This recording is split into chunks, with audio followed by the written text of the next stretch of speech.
Salutations, dear audience. Prepare to be inspired and empowered as we delve into the realm of business triumph and elevate your business. I'm Ed Jarecki, your host for today's enlightening episode. Thank you for being part of this enriching experience. Our show is dedicated to enlightening and equipping business owners, professionals, and aspiring entrepreneurs like you with essential knowledge and insights from experts who've achieved success in their life and business. Today's guest exemplifies this mission. So make yourself comfortable, grab some coffee, and let's extend a hearty greeting to our incredible guest today, Dr. Mary O'Connor. Dr. O'Connor is a distinguished orthopedic surgeon, healthcare entrepreneur, and former U.S. Olympic rower. She is a co-founder and chief medical officer of Vori Health, an innovative nationwide virtual specialty medical practice focused on musculoskeletal pain. Dr. O'Connor is also professor emerita of orthopedics at Mayo Clinic, where she has held numerous leadership roles, including chair of the Department of Orthopedic Surgery in Florida and medical director for development. Her pioneering work in promoting diversity and inclusion within orthopedic profession has been recognized with numerous awards, including the 2023 Diversity Award from American Academy of Orthopedic Surgeons. Dr. O'Connor's current projects include leading the movement in Life Caucus, a coalition aimed at eliminating disparities in musculoskeletal health, and her ongoing research on gender differences in joint replacement outcomes. As Mary joins us on the show, she'll shed light on what success means to her personally and how her definition has evolved over time, as well as one or two of her top challenges and the lessons learned associated with them. And finally, for today, we'll explore how Mary has leveraged innovation in her business and other work to overcome challenges and achieve her goals. So join me in welcoming Dr. Mary O'Connor as we embark on another incredible episode of Elevate Your Business. Without further ado, welcome to the show, Mary. It's great to see you again. How are you doing? I'm doing great, Ed. Thanks so much. Delighted to be with you and your viewers and listeners. I appreciate it. It is absolutely my pleasure. To start with, would you mind sharing a little bit more about yourself and your business? So, as you mentioned, I'm an orthopedic surgeon by background, and I have been in academics my entire career until February of 2021, when I left the comfort and security of academia to embark upon co-founding Vori Health with Dr. Ryan Grant, who's a spine neurosurgeon. So one little interesting thing about our company is it's founded by two surgeons, and our focus is getting patients with spine and orthopedic conditions better without surgery. That's incredible. Yeah.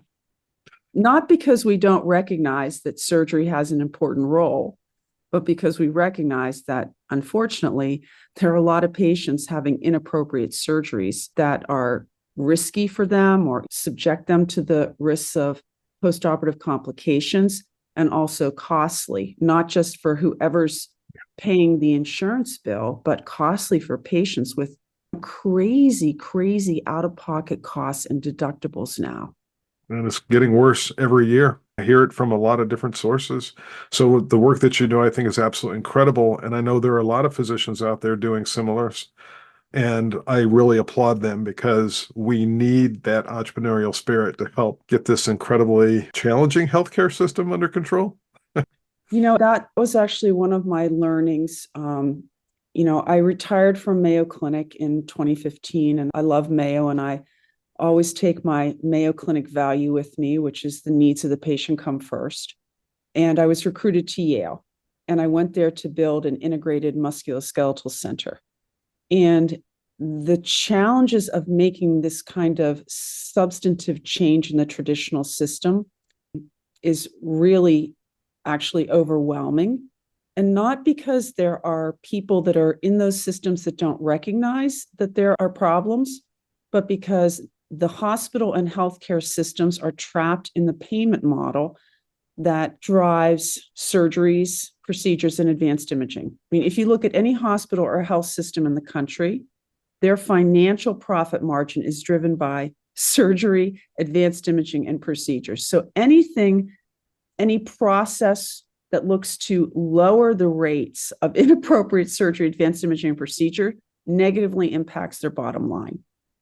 So they're not evil people. They're leaders that are trapped in this system where they need the profit centers. We'll just focus on surgery because that's the largest one, to make the financial margin, the profit, that is then going to offset the loss that they experience with having pediatrics or OB services or infectious diseases. So services that are critical for a hospital and healthcare system, but yet are not financially favorable.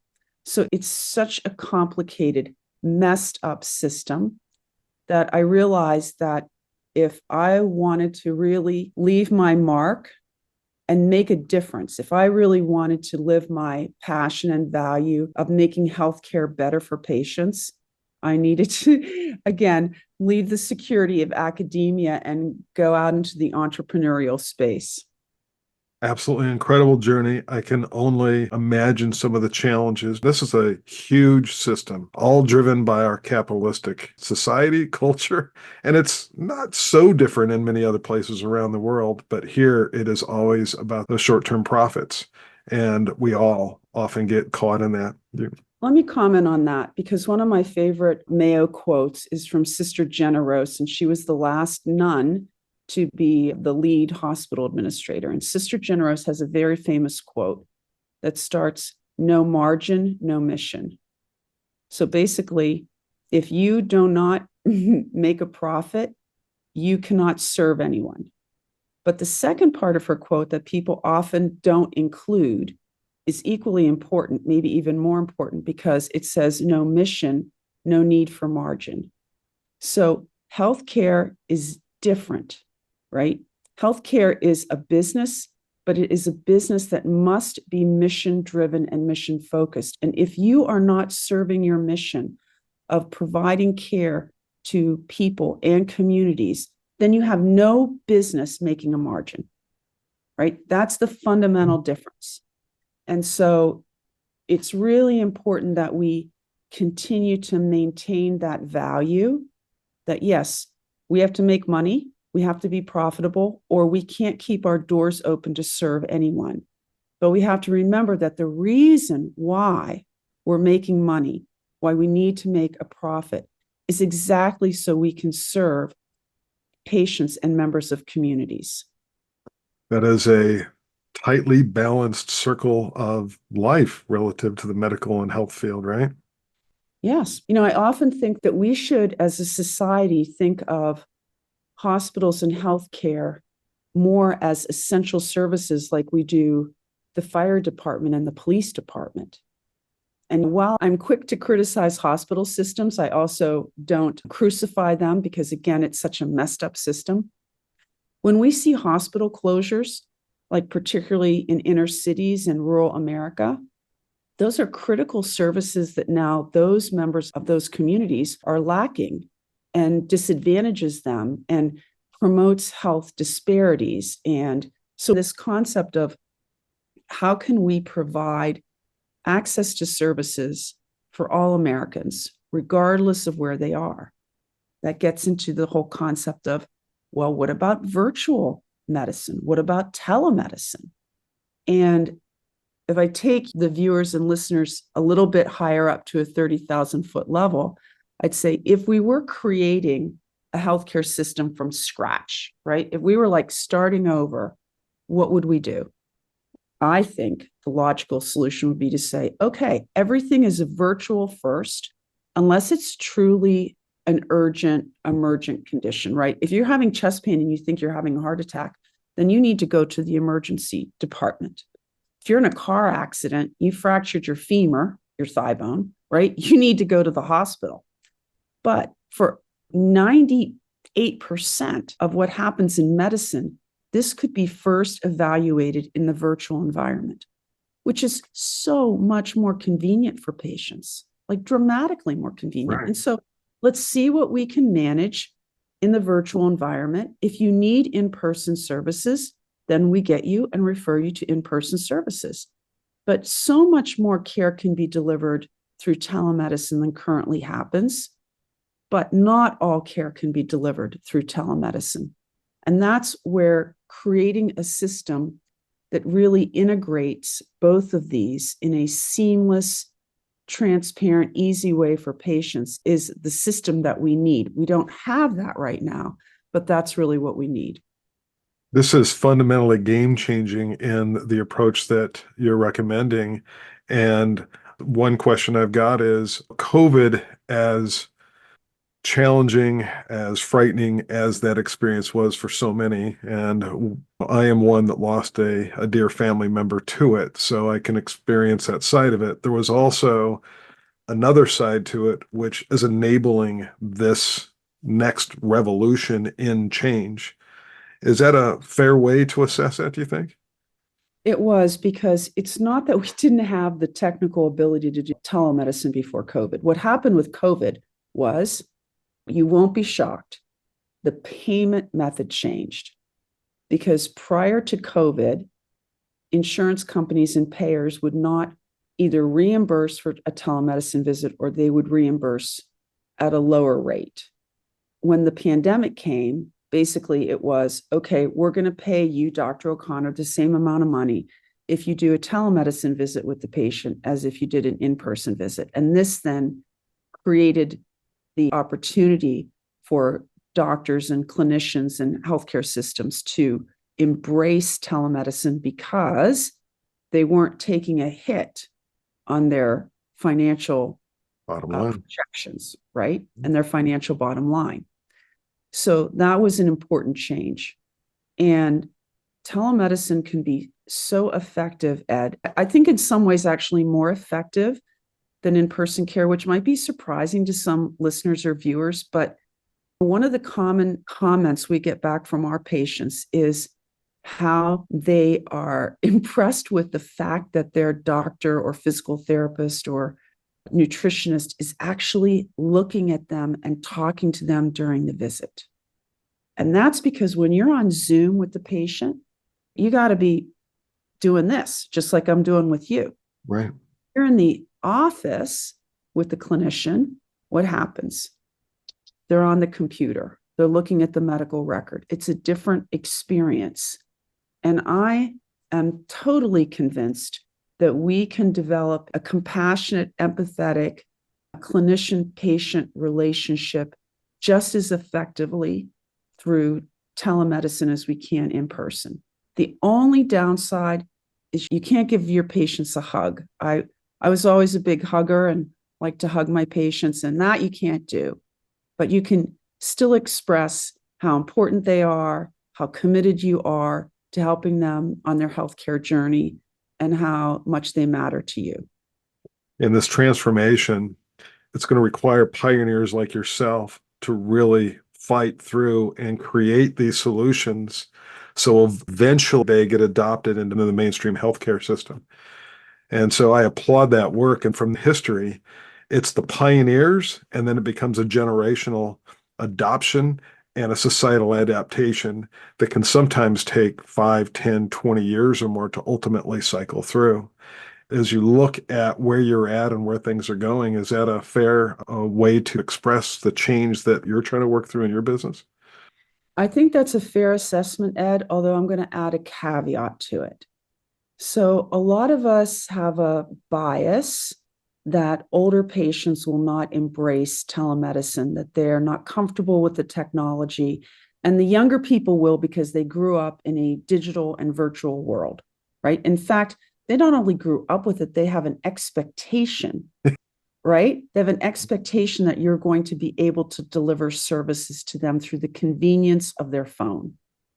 But it's surprising how many older patients do really well with telemedicine. At least it was surprising. That again expresses my bias, right?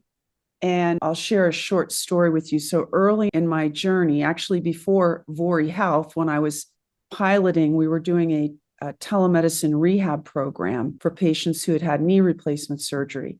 And I went in to see one of my patients that was going to have surgery the following week for her preoperative visit. And I remember walking up thinking, oh, I'm not going to talk to her about the telerehab pilot. She's 85 years old. She just won't be interested. And I caught myself because I thought, well, Mary, how do you know? I'm being very biased, right? I'm projecting like she's my mother who's never even used a cell phone. Okay. So I go in and I say to her, by the way, we have this pilot program that we're doing. I explained it to her. I said, are you interested? And she says, well, what do you think about it, Dr. O'Connor? And I said, I actually think it's really great, really cool. And if you try it and it's not working, we can switch you back. She says, I want to try it. So She has her surgery. She comes back to see me for her 2-week postoperative recheck, and she's doing great. So I ask her this very open-ended question. Tell me about how the tele-rehab program is going for you. And she says, literally, I love it. And I said, okay, why do you love it? She says, I love it because I don't have to get dressed, do my hair, put on my makeup, have my house cleaned, put the dog in the spare bedroom for the physical therapist to come to my house to do a home PT session. My daughter doesn't have to take time off from work to drive me to the physical therapist's office. I can do my physical therapy whenever I want at home in my house coat. I love it. Don't take it away. And that story stayed with me and struck me because I had never really thought about, oh, the house needs to be clean before the PT comes to visit, or I better make sure I'm more presentable before the PT comes to visit, because I've never experienced a physical therapist coming to my house to give me PT. And so it was really thinking about the ways in which this makes this easier and more convenient for patients and engages them so that they actually do their exercises. Because in musculoskeletal medicine, we know that only 30% of patients actually complete their in-person PT plan of care, their sessions. They drop off. And they drop off because they can't afford or don't want to pay copays, which, Ed, I mean, these copays can be $20 or they can be $50 or more. So if you're talking about 8 physical therapy visits, right, this is a lot of out-of-pocket expense for patients, and people are struggling. I mean, middle America is struggling financially. So again, all of this supports how can we transform medicine to really put the needs of the patient first, again, coming back to my Mayo value, and to be patient-centered and recognize that we have to lower healthcare costs, which are crippling for industry, businesses, particularly small business owners who want to do the right thing and provide insurance coverage for their employees, but recognize that it's so expensive, and then basically offer insurance plans with high out-of-pocket costs, high deductibles, which send a message to that individual like, okay, you have insurance, but you can't really use it, right? Because you can't afford the out-of-pocket costs. So there are a number of compelling reasons in which adoption of this could be much broader, much faster. And of course, we could probably go on with the conversation relative to the role the health insurance companies play in this whole equation. Because my guess is that if they started to adopt and really drive towards this virtual, and it would lower their overall rates, it could really help propagate the usage of virtual visits, et cetera. So we're seeing that in our company. We have contracts with major insurers that now, and others that are coming online, because they appreciate that if they want to be competitive and have businesses sign up for their insurance to cover their employees and families, that they cannot simply keep increasing the cost of insurance for employers. So again, it's a decision that's driven by a business need and a financial need. Incredible. So I applaud your work. I applaud your colleagues' work. I think is outstanding. And whatever I can do to support this transition into this new world relative to our healthcare practices. And I think these same tools can be used in a lot of places, but I don't think there's any really more important today to what you said is helping create a much more cost-effective system that provides health to those that need it when they need it in a manner that is most conducive to their situation. And the other thing, Ed, is it allows us to innovate in ways that would be extremely challenging in the in-person environment. Okay. So I'll give you an example, like coordinating an evaluation between a physician and a physical therapist. And I'll call it the real world, the in-person world. doctors and physical therapists rarely talk to each other about a patient. In our model, our doctors and physical therapists will see patients together. Now, that is a level of communication and collaboration that is just unheard of in the in-person setting. And we'll actually be starting to survey our patients based on this experience. We, of course, did a little rapid cycle test of change on it. And with the doctor and the physical therapist being together with the patient during the whole visit, as opposed to the doctor seeing you first, the physical therapist joining the visit, the doctor doing what we call a warm handoff, saying, okay, here's Mr. Jarecki, and he's had low back pain for 6 months, and here's his diagnosis, and then the physical therapist taking over. And everybody loved it. I mean, patients were wowed. Like, wow, I am seeing a doctor and a physical therapist together. Wow. That is incredible. Right? Well, we can really talk because but you can do that with technology. Technology allows you to do that. Okay. Technology allows you to drive engagement in a home physical therapy program through what we call sensorless motion tracking. So I can stand in front of my phone or my computer as long as I have a camera. I do my exercises that have been prescribed by my physical therapist. The AI-driven algorithm can give me feedback. You know, Mary, you're squatting too low or you're not squatting low enough. It can count the number. It does count the number of reps that I do so that my physical therapist actually knows if I'm doing my exercises or not. That in and of itself is actually groundbreaking because patients don't do their exercises at home like they should. it's going to be really interesting to see where all this goes because even the new technologies of VR, MR are going to actually provide another mechanism for having these type of virtual. And now you're engaging with them in a pseudo physical manner through those. I know we've got a program on our VR systems that with kickboxing, and it will tell you if you're hitting accurately, if you're hitting right, if you're kicking right, and it'll sit there and very politely and lightly coach you through getting it right. And so when I consider the health field and the ability to do some of that within those same tool sets, that's absolutely incredible. What a great future we've got in front of us. Absolutely. You know, we haven't gotten this far with our platform yet, but one of my visionary, I'll say, improvements is that you could select or customize the avatar that's guiding you through your home physical therapy program, Yes. right? And so think if you're a child, right? Maybe you want that avatar to be, I don't know, Superman or Spider-Man or whatever the latest engaging figure is for children, right? And maybe you want it to be somebody that looks like you, but a slimmer, more fitter version of you. Or maybe you want it to be some celebrity that you would enjoy doing your exercises with. I mean, like we can be creative and make this moment much more delightful and engaging for patients than we ever could before. Absolutely. And use the power of technology to drive a more positive experience. I would love to see the statistics once you get to that point on the engagement. I think that it would skyrocket, at least for a period of time until it became normalized. Absolutely incredible. Well, you know, I've always said I want my avatar to be a young Mel Gibson. Now, younger viewers are going to be like, who's Mel? You know, they might but just go to the Year of Living Dangerously and watch that movie, okay? Young Mel Gibson.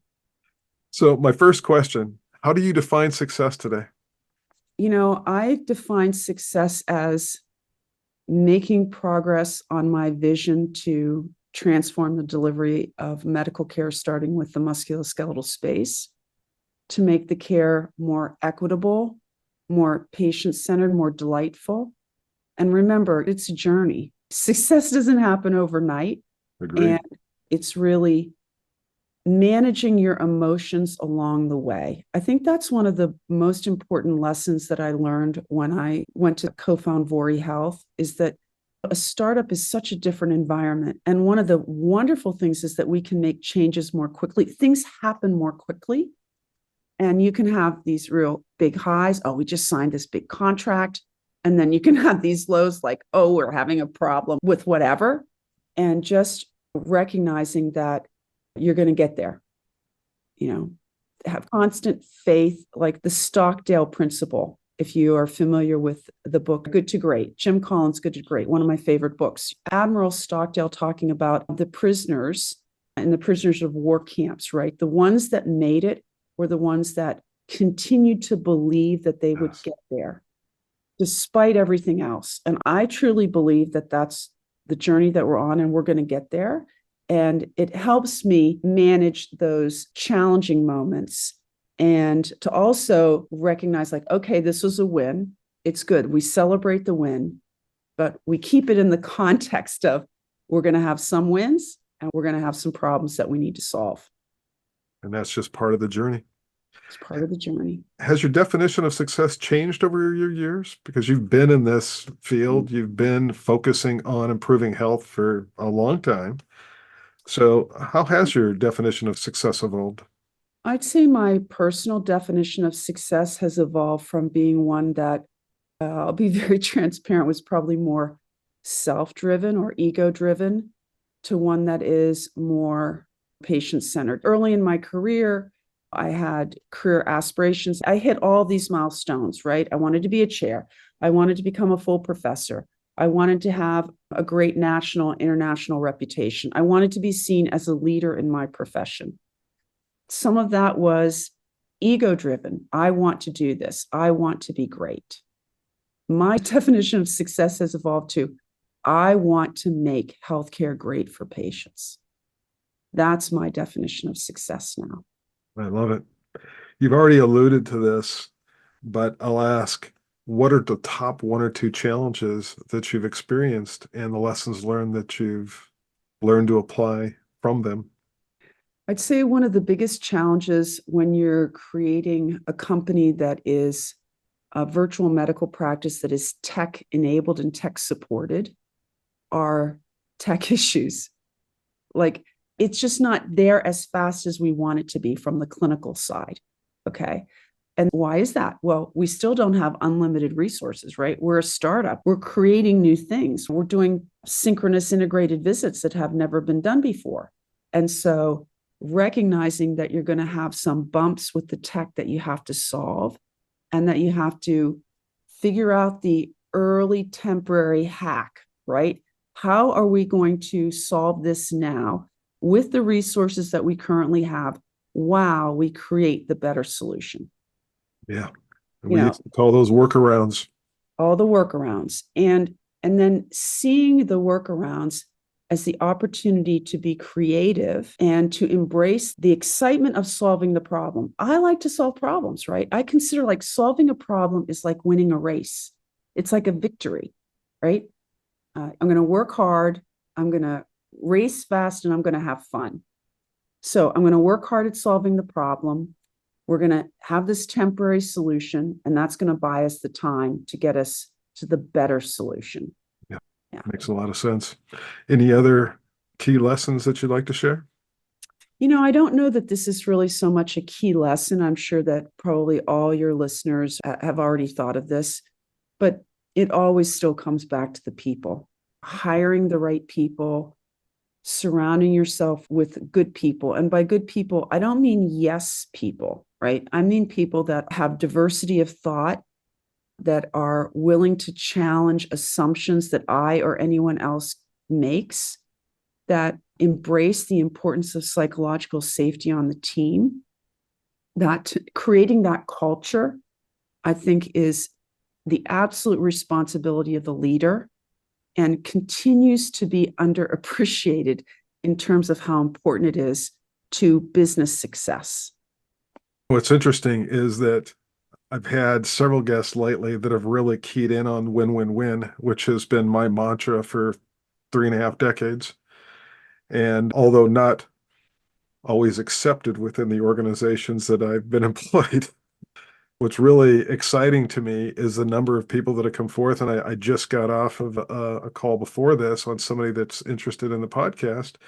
And they said the reason that they really like this one and they've chosen this one to be part of is because of that win-win-win theme. You can't win without the customer, the patient. You cannot win without, like we talked about earlier, right? There's got to be a business success, a bottom line success for that business, but you can't do it without the people, the right people. with the right care, the compassion. And you've got to help develop those people to stay with your vision and your mission, listen to them, allow them to fail forward. And I'm not sure about where you've been in your career, but I grew up a lot in the 1990s. And one of the quick stories that I'll share is that I came out of my engineering degree. I was already in management roles, but I came out of my engineering degree and I was going for that next level. And afterwards, I asked for feedback why I didn't get the job. And they said, well, because you weren't wearing a blue suit, white shirt, red tie. And I share that story because if you think about what we've talked about here and that open communication, that feedback, that win-win-win, this was not a win-win-win environment in the 80s and the earlier 90s. It started to evolve through the 90s, but it really didn't start involving more holistically until the 2000s, 2010s. And at that time, it was very controlling, very hierarchical, very top-down. Failure was not an option. You could not fail. And it created an environment, a culture, generally not positive. Any thoughts relative to that sentiment? Ed, there's probably no industry where this is more important than medicine, because we need to be able to identify when there's an error, or particularly when there's a situation where we could prevent a potential error. And having everyone on the team be empowered to have the psychological safety to speak up is critically important. I mean, I cannot emphasize this enough. I mean, I'll take surgery, right? Surgery is a very high risk, high stress environment. And when I was at Mayo, I led a big cultural program that we called a commitment to safety, where we worked on creating this improved psychological safety. And in the OR, we started with something as simple as a preoperative briefing. Okay, come on. Airline industries, all kinds of industries have proven how critical this is to improving performance and safety. Yet, I am confident that today this is still not universally embraced across surgical practices. And the change was difficult. I had to shrink the change, tell everyone, okay, you're going to meet with your team. Everybody has to meet 15 minutes before the start of the first case and brief on the patients and the plan for the day. And you thought the sky was falling. Oh my God, 15 minutes, right? And everyone had to do that once for 2 weeks. Okay, nothing bad happened. Now our next goal is 50% of the time. And it got to the point where we didn't even measure it anymore because everyone was doing it. And then we went to debriefs. So let's talk about what went well during the surgery. What could we have done better? Did we have any missing equipment? Because we had some issues with, are we getting all the right stuff up? And when we started this, I would lead the debriefs.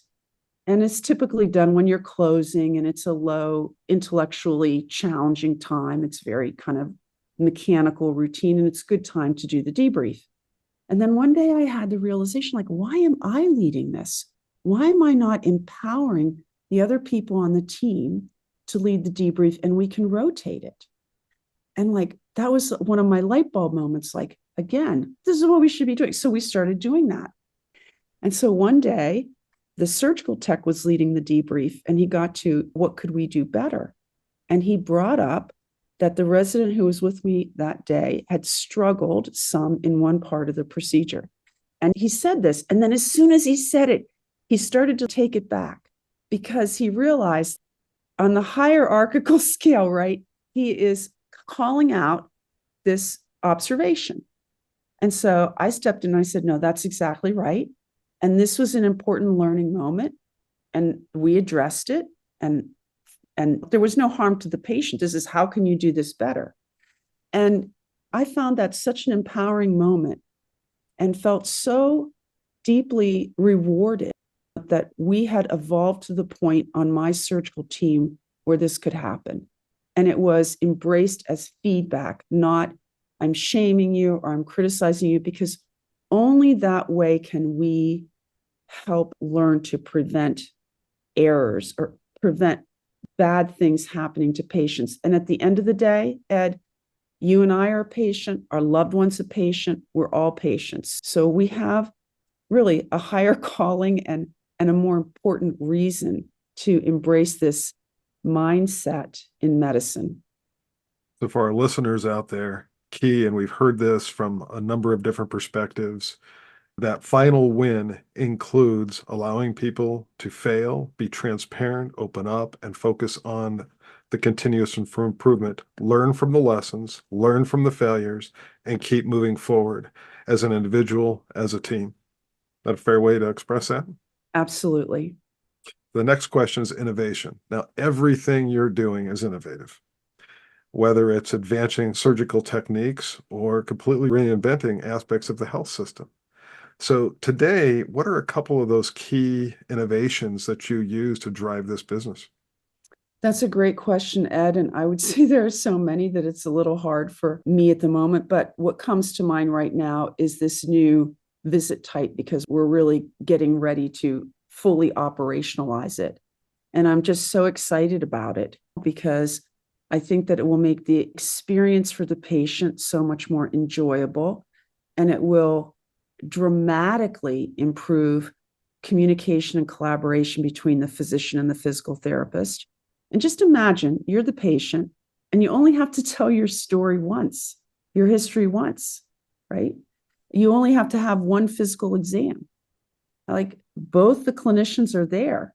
They can ask additional clarifying questions, either one of them, to the history if needed. They can do some additional individual testing of you. Again, we do a virtual physical exam, which is surprisingly effective. That's another reason why people think, oh, you can't deliver spine and orthopedic care through telemedicine because you can't do a physical exam. Not true. And really see how that drives our clinical outcomes and our net promoter score with patients, which is already really lovely. But let's take it to the new level. Let's explore. Why can't we try it? And look, if it doesn't work, we can go back. We can go back to the prior method. So we already started to talk about this a little bit ago, which is where is innovation going in the future? And you've got all kinds of thoughts and designs and visions. Anything you want to highlight there?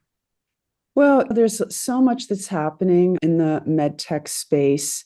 And on our roadmap would be incorporating data from wearables. So if you've got your fancy Apple Watch or a Fitbit or something, that data would automatically get downloaded to your patient profile with us.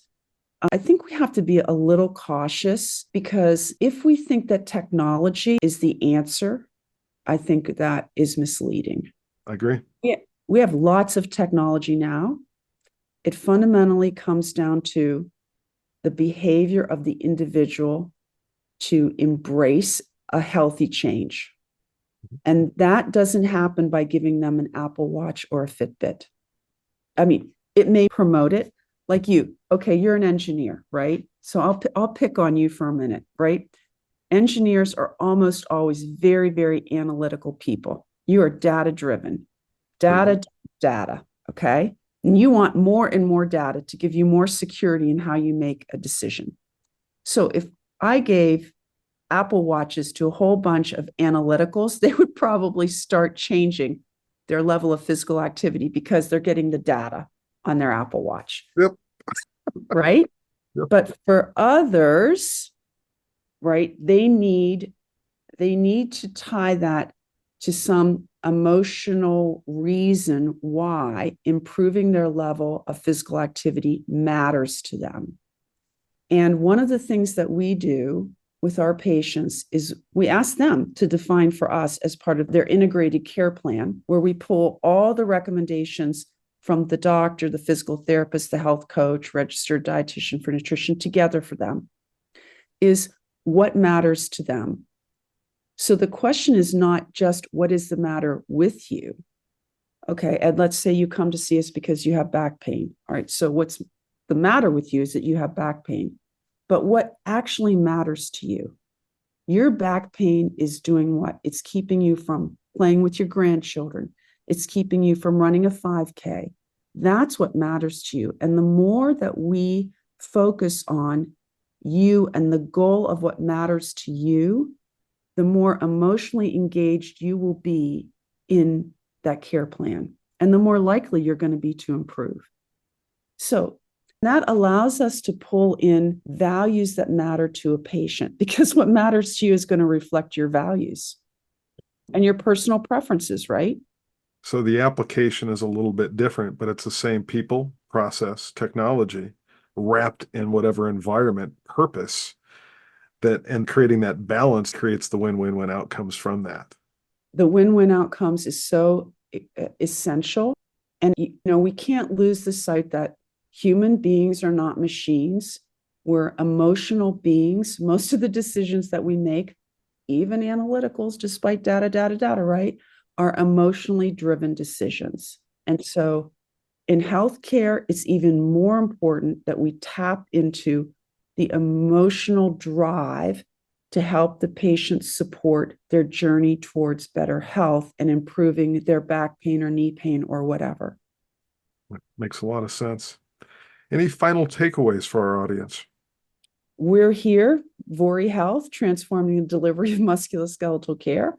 Please feel free to email me, reach out to me if we can help support you in any way. We're having fun on our journey, and it's an important journey. I feel very blessed that I'm able to do this now at this stage. I've done a lot of things in my career, and now I get to impact patients on a much broader scale than what I could do when I had the privilege, really, of taking care of individual patients and families. Well, congratulations and all success to everything that you're doing. I love it wholeheartedly and look forward to future conversations and catch-ups. So thank you. Thank you so much. I want to thank you all for joining us today, and a special thank you to our incredible guest, Dr. Mary O'Connor, for sharing her insights, experiences, and success tactics with us. We hope the conversation has left you inspired and motivated to embrace the challenges of entrepreneurship with vigor, innovation, and adaptability. Remember, success comes in many forms, and it's essential for you to define it for yourself. Take the lessons shared by Dr. O'Connor to heart as you navigate your own entrepreneurial journey. Embrace change, seek out opportunities for growth, and always be willing to adapt to the ever-evolving landscape of business. Thank you once again to our phenomenal guest speaker, Dr. Mary O'Connor, and thank you all for tuning in. We look forward to seeing you next time as we continue exploring the stories behind incredible entrepreneurs. Stay resilient and stay innovative, everyone. Have a wonderful day.